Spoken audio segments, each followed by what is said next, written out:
In the first week of the fantasy football season, 5 of the top 12 drafted wide receivers failed to score double-digit points. Talk about starting the season off by getting a steel-toed kick to the...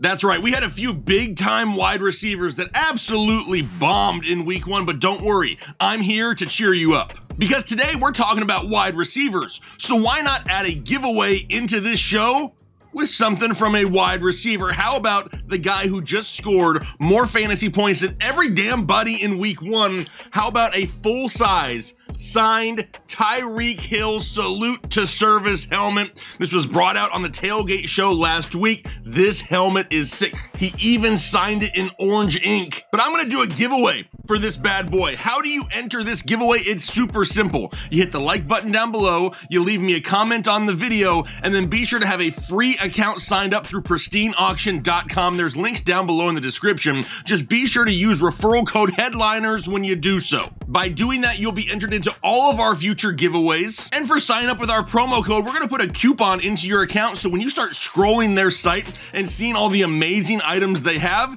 you'll get a little bit of discount on your first purchase. So once this video right here reaches, let's say, 3,500 likes, I'm gonna pick a random commenter from down below, and I'm just gonna ship them this full-size Tyreek Hill signed salute to service helmet.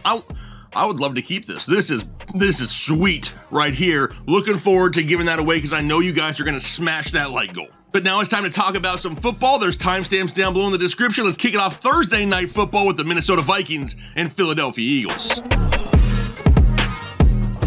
And we're gonna start it off with a game that has a lot of options at least, so that's good. However, when you look at this matchup on paper, you immediately get worried for Justin Jefferson, being that he has to travel to Philadelphia and face the Eagles. But this Eagles defense just allowed 32.7 fantasy points to the New England wide receivers just last week. And I'm sure some of you out there can't even name me 2 wide receivers in New England. Now, I don't want to paint a picture that Justin Jefferson's just going to go out there and absolutely explode. This is going to be a difficult matchup in a short week on Thursday Night Football, which kind of has a reputation for some crappy football. But that really can't matter. You never, ever sit Justin Jefferson in fantasy football. In this meeting last year, though, struggled a little bit against Philadelphia, only had 6 catches for 48 yards. Honestly, though, I was glad to see Minnesota get Jordan Addison involved back in week 1. I've been talking about this guy all offseason, so it was great to see him be a part of the game plan so early in the season. He's going to be a wide receiver that's going to capitalize off a lot of the defensive attention going the way of Justin Jefferson, and honestly, I could kind of see Jordan Addison being a weekly flex spot in some leagues. But like I said, this is going to be a difficult matchup. You have to expect that the overall offense is going to have a little bit of a lower ceiling this week, having to travel to Philadelphia on Thursday Night Football. I get that. That's why there's a little bit more risk involved for Jordan Addison this week. Now, I will say that I must have struck a nerve last week in the wide receiver video, especially with the KJ Osborne fan club. We had so many comments as to why I included Jordan Addison and not KJ Osborne last week. I'm just saying. Anyway, let's move on to the Philadelphia Eagles and another situation where we can't get cute on Thursday Night Football. Both A.J. Brown and Devontae Smith saw 10 targets last week. Both scored double-digit points in week 1, which is great to see. Of course, we would like to see bigger numbers, but beggars can't be choosers, and they definitely scored more than Jamar Chase and T. Higgins did. And they did that against a tougher New England defense. They should have more room to operate this week against Minnesota, and hopefully they can really get that deep ball going down the field this week. Devontae Smith last week only averaged 6.7 yards per reception, which is half of what his career average is. A.J. Brown, he averaged 11.3 yards per reception, and his average over his career is 16 yards. We need that ball a little bit further down the field so we can rack up a few more fantasy points on each reception. I look for Hurts to have more time in the pocket this week, though, and get that ball deeper down the field. We're obviously going to start Devontae Smith and A.J. Brown. But now we'll head over into Sunday football, the Green Bay Packers, Atlanta Falcons, and honestly, no idea at this point what to expect from the wide receivers in Green Bay. We need some healthy bodies up in Green Bay. In fact, should I send Ethan Should I send the doc to Green Bay? Just tell him to go to Green Bay and just start massaging hamstrings. Whatever hamstrings you can get your hands on, just start massaging them because we need more wide receivers for the Packers. Now, last week, Romeo Doubs was able to kind of suck it up a little bit and play 48% of the snaps. Better than nothing, but in that small sample size, he really showed the people why he was such a huge sleeper for us this offseason. He caught 4 of the 5 targets that he saw for only 26 yards, but did have 2 touchdowns. This guy could be a huge red zone threat if he can stay healthy throughout the season. But it's obvious that he's not 100% right now. Do we actually get Christian Watson back this week? Because I don't know if you could tell or not, but Jordan Love is a pretty solid quarterback and could definitely thrive with some healthy wide receivers. Now, last week, the Falcons weren't really tested. They went up against the Carolina Panthers and Bryce Young's first start, and it really wasn't much of a tough task for them. So really, this is all going to come down to health. Right now, there is a lot of unknown with this wide receiver group, and that's why there's some moderate risk with each one of these guys. If they are a full go by the weekend, I don't hate this matchup at all, though, for either one of them. As for Atlanta, we expected this passing game to be below average. We've talked about it for months. But it may actually be worse than what we even expected. People are freaking out about Drake London, and I get it, 100%. It's part of the reason why we told people to avoid him all offseason long. There's an unproven quarterback there in Desmond Ridder. They have one of the best run games in the entire NFL with an above-average offensive line. With that, they're going to be a low-volume passing offense and is really going to limit the opportunities now that there's multiple weapons in this offense. Everybody looked at the end of 2022 for Drake London and just assumed that he broke out. Not really. He was just the only option in the pass-catching game that was healthy at the time. More than likely, he's probably going to be a boomer bust type guy all season long. But now they get a matchup this week going up against the Green Bay Packers, who have an above-average defense and a great secondary led by Jair Alexander. I'm hoping things turn around for everyone who drafted Drake London, but there is just way too much risk that I'm really not that interested in this passing game overall in Atlanta.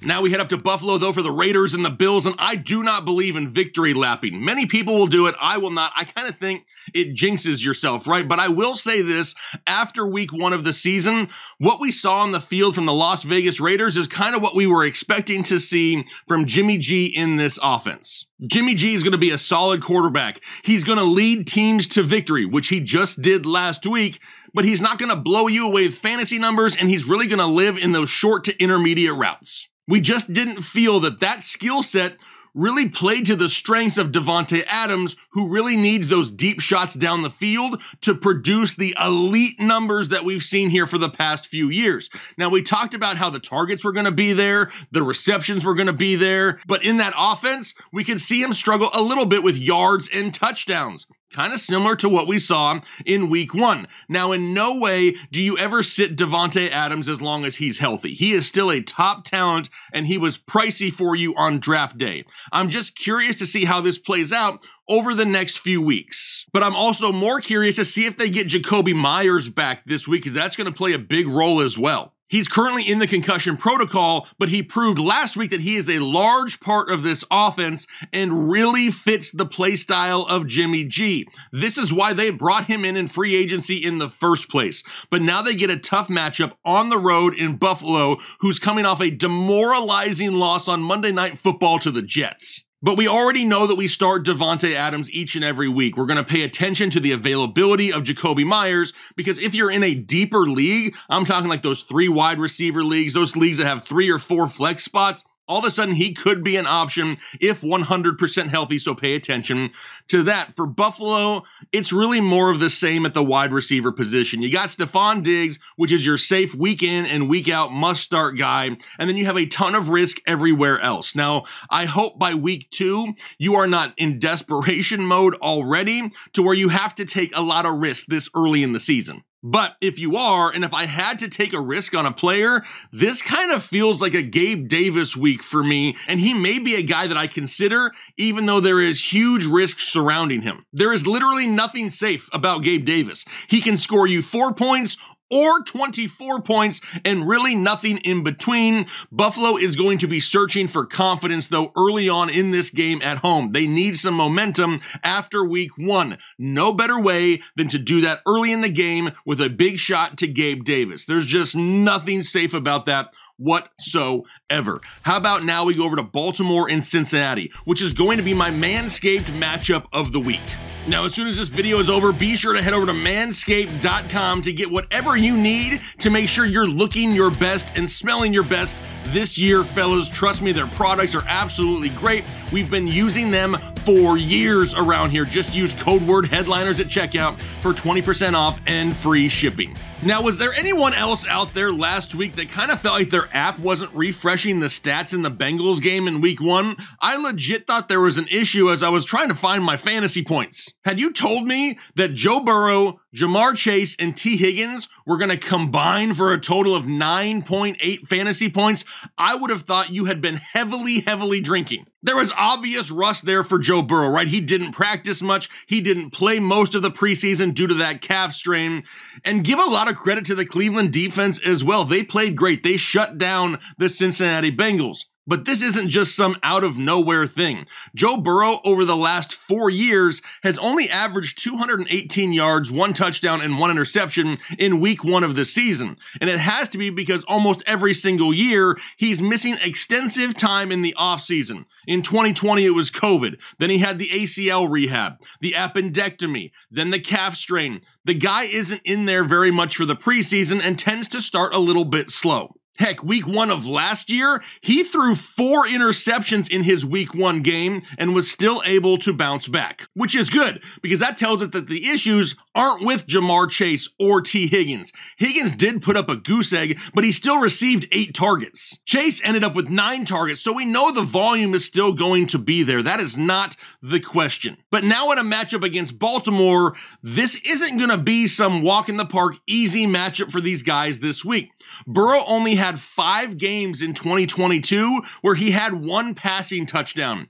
2 of the 5 were against the Baltimore Ravens. Still, it's one of those scenarios where you really can't afford to sit either one of these guys. Last week, C.J. Stroud, in his very first NFL start, threw for 242 yards against this Ravens defense. But like I said, we need to start both of these guys still. Can you imagine how pissed off and how mad you would be if you got so mad that you sat Ja'Marr Chase or T. Higgins, one of your top 3 picks, and then they absolutely just went off on your bench in week 2 of fantasy football? We can't be dealing with that type of stress this early in the season. For Baltimore, we learned very quickly that there's only one explosive playmaker as of right now in this offense at the wide receiver position, and it's motherfucking Zay Flowers. He had 10 targets on Sunday, and the next closest receiver only had 3. Now, we also don't know at the time of this recording the availability of Mark Andrews. Is he going to be back on the field in week 2? Because we all know if he's out there, he is Lamar Jackson's binky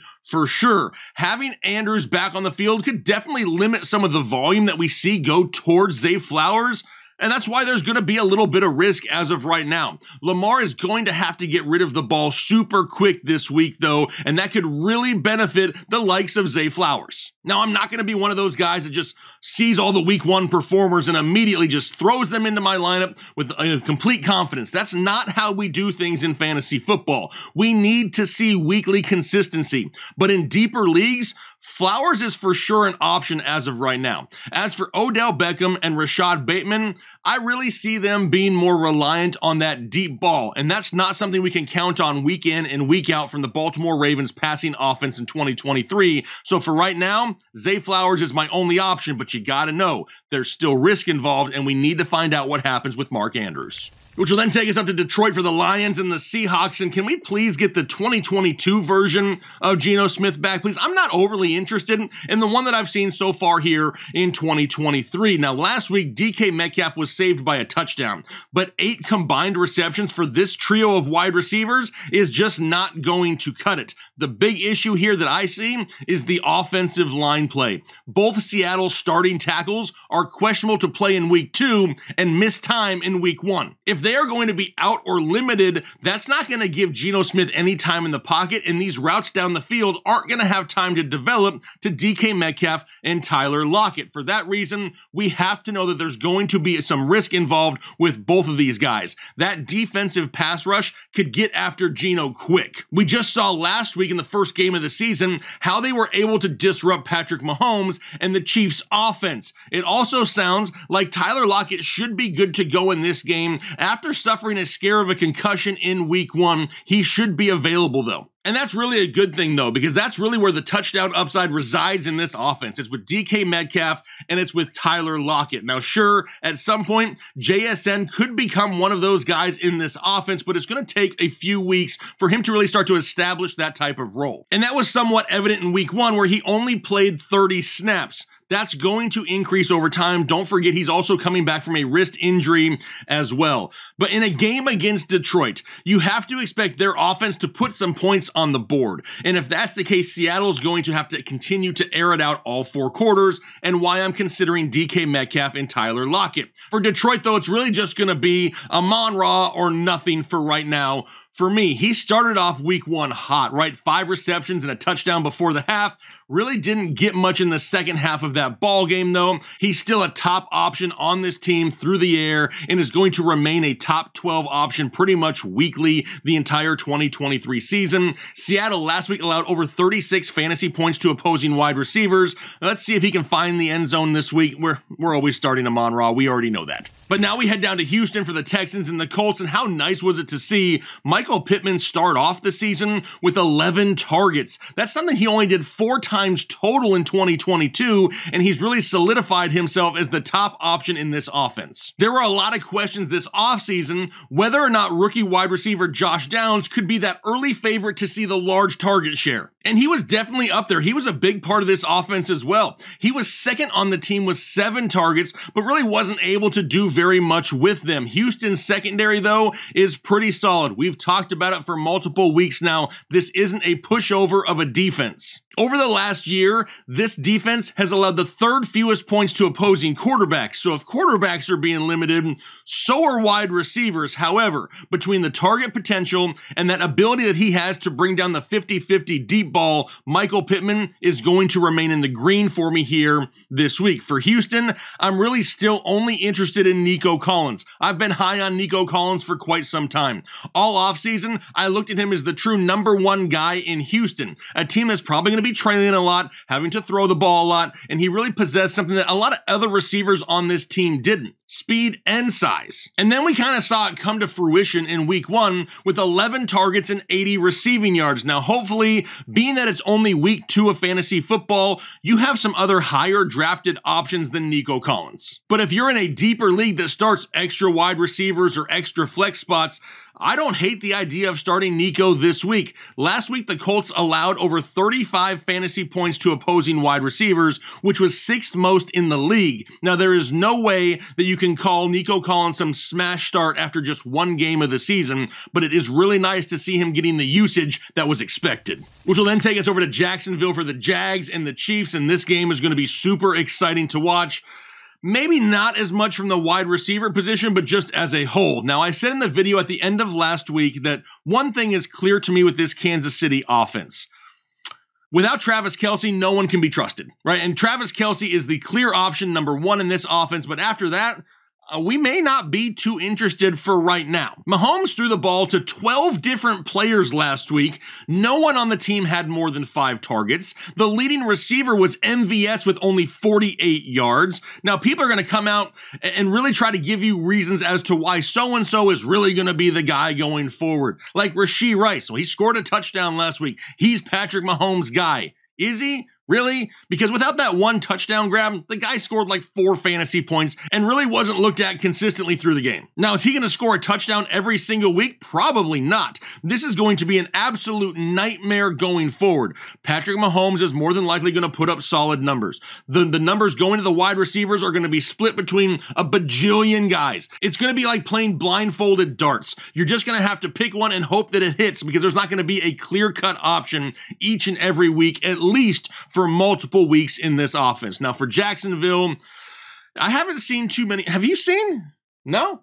Where's all the Calvin Ridley haters at? I mean, after week one, they all bounced. They were out quick because he ended with 11 targets, 8 receptions, 101 yards, and a touchdown, and was consistently looked at deep down the field. Now, no doubt in my mind, as long as he stays healthy in this offense, the guy's going to finish top 12 at the position, so we should have gotten a discount on him during our draft day. He has now become easily a weekly must-start for me here in Jacksonville as well.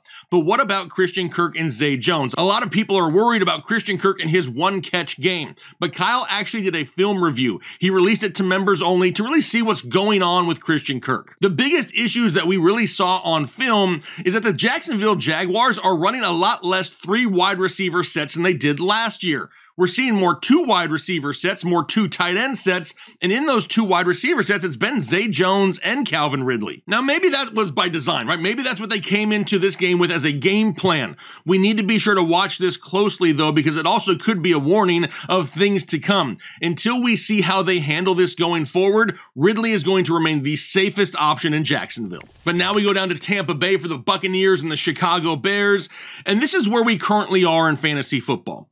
People are freaking out about DJ Moore, and it's all because of Justin Fields. But what if Moore would have been the guy that got that touchdown instead of Darnell Mooney?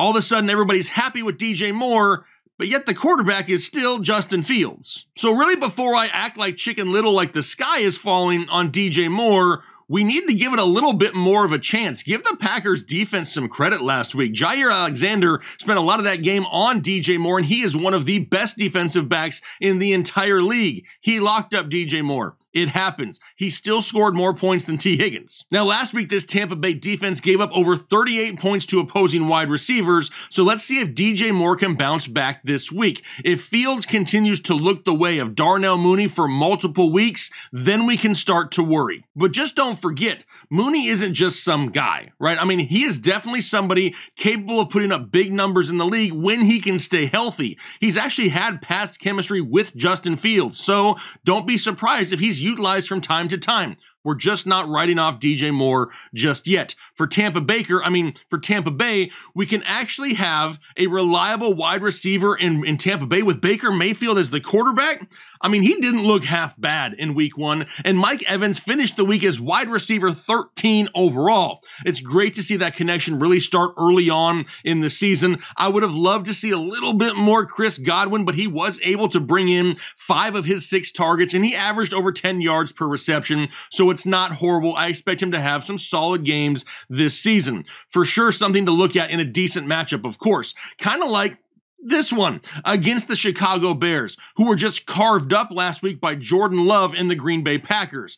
Baker should be able to find some similar success. I still feel more comfortable at this time with Mike Evans due to the touchdown upside, but Chris Godwin as a riskier play if needed. I don't hate against the Bears. But now we head north to Nashville for the Tennessee Titans, Los Angeles Chargers, and no, that is not a typo in the team stats. The Chargers allowed 67.7 fantasy points to wide receivers in week 1. Thank you, Tyreek Hill.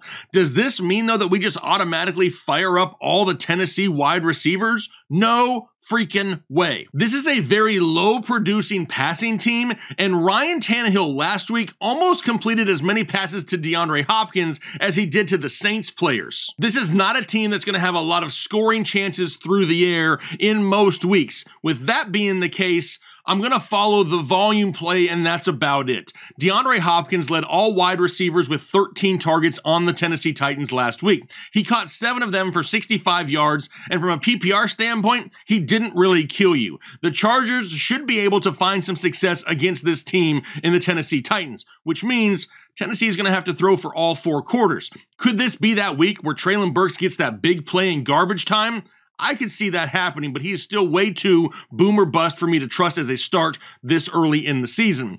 But I'm really looking forward to this matchup for the wide receivers of the Los Angeles Chargers. Tennessee has been way easier to throw on than they are to run on for years. Last week, they allowed over 40 fantasy points to the wide receivers of the New Orleans Saints. Now, where the volume of Keenan Allen is going to make him a little bit more safer, Mike Williams and Quentin Johnston are still going to be a little bit more big play dependent. And one of the rules of fantasy football is you can't go into a matchup expecting multiple big plays every single week. Mike Williams still seems to be getting the bulk of the snaps, though, at 77% in week 1. So he's going to have that slightly better chance of hauling in one of those big plays. He's a little bit more risky. Keenan Allen, a little bit safer option, but I love this matchup going up against Tennessee. They haven't been able to stop anybody through the air in forever. What about the New York Giants and Arizona Cardinals? And I mean, look at this matchup. This matchup's gone full red on us. Between the amount of options in New York and the minimal targets that they all see in a low volume passing offense, I'm just not overly excited about anybody here. Then we have a team in Arizona that has a quarterback who's only been in town for like 3 weeks. There's just nothing here on this screen that I can look at and be like, you know what? I trust this guy in week 2. Many people thought that Hollywood Brown was going to be the steal of the draft there in the mid rounds. Maybe had Kyler Murray been the quarterback, but not with Josh Dobbs or Clayton Tune. These teams may have some type of fantasy viable starter at some point throughout the season. But who is that going to be? We don't know because that point isn't here yet, and none of these guys can be looked at as a safe start in week 2. Now all the way over to LA for the Rams and the 49ers, an interdivisional matchup here, and Brandon Ayuk is currently on pace for 34 touchdowns this season. In all seriousness, though, he is the wide receiver that Brock Purdy looks at the most. They have a great connection together, and we shouldn't really be surprised about that. Brandon Ayuk was a top 15 wide receiver overall in fantasy football in 2022, and he's always played great with Brock Purdy. Add to the fact that George Kittle's still not 100%, and that only helps the situation. Debo, still a little bit more of a risky option for me, though. He is so much more dependent on yards after the catch than he is in getting targeted deeper down the field. And that can be a problem if he's not getting a whole lot of opportunities. If this team can go into Pittsburgh and do what they did in week 1, there's no reason why they can't do something similar here in week 2 in Los Angeles. Now, as for the Rams, I think we can see, even after just 1 week, who has filled the quote-unquote Cooper Kupp role in this Rams offense. Now, no, I did not just call Puka Nacua Cooper Kupp. That would be careless. But we can see that he's definitely filled that role in this offense and gained a massive target share in just his very first regular season game. He led all wide receivers in LA in targets with 15. He hauled in 10 of them for 119 yards. This is still going to be a team that struggles consistently to score touchdowns through the air, though, and now that we know that they're going up against the San Francisco 49ers, one of the best defenses in the entire NFL, Puka is the only guy that I'm considering due to volume alone this week. Now, is it going to be a safe start for Puka? No, it's never safe to start anyone against the San Francisco 49ers, but if I had to, a lot of people just spent their #1 waiver priority after 1 week on this guy. If you're desperate for a wide receiver or a flex play, at least we know the volume should go his way. Which will then take us over to Dallas for the Cowboys and the Jets, a defensive matchup for sure. And you may not be able to see it on camera, but right now, I am crying on the inside because what was once a top 5 ceiling for Garrett Wilson has now become a ceiling of like top 15, top 20, maybe. In fact, his stat line from just last week, 5 catches for 34 yards, is kind of what I'm expecting weekly with the occasional touchdown. Now, sure, he may get a few more yards each week, but he's not going to get the weekly touchdown for sure. But how can you really afford to sit this guy?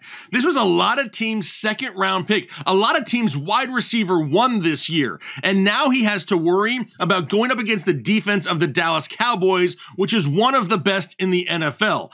Zach Wilson is going to struggle against this defense in Dallas, and it's really going to hurt the production of Garrett Wilson. He's lost all of his trade value. You can't really trade him for anything because you're going to get pennies on the dollar. And he could definitely be a big disappointment with Zach Wilson under center if he can't figure out how to play quarterback a little bit better in the NFL. As of right now, A lot of teams are stuck starting him. He's a risk, though, each and every week, especially in a difficult matchup like this one. Now, for Dallas, I can't lie. I can't just sit here and act like I'm all pumped up for CeeDee Lamb in this matchup either. The silver lining for me is that CeeDee Lamb gets a lot of his work out of the slot, so he could definitely rack up some receptions. Even if the yardage total is maybe a little bit lower, he easily should be able to haul in right around 6 or 7 balls this week in week 2. Similar to kind of what we saw from Stefon Diggs last week, a little bit higher of a ceiling for Diggs, but at least we know it's possible against this defense, right? Dak is going to have to pick it up, though, 100%. The Cowboys just won in week 1, 40-0, and Dak didn't have one damn touchdown. This is going to be a very tough matchup, and the only guy we're rolling with is the guy that we drafted super early, CeeDee Lamb. What about the matchup between the Washington Commandos and the Denver Broncos now? And it was a pleasant surprise that despite having turf toe, we had Terry McLaurin on the field for 89% of the offensive snaps. Now, he didn't really do much, and you could tell that maybe he was a step slower than usual, but still a great sign that he was already on the field that much in week 1. It was also great to see Jahan Dotson be second on the team in targets with 7 of them. I would love to see them open up the offense just a little bit more and get more opportunities deeper down the field. Denver last week allowed 35 fantasy points to the wide receivers of the Raiders. Now, Washington doesn't have a guy like Davante Adams, of course, but the real piece that beat Denver in week 1 was Jakobi Meyers.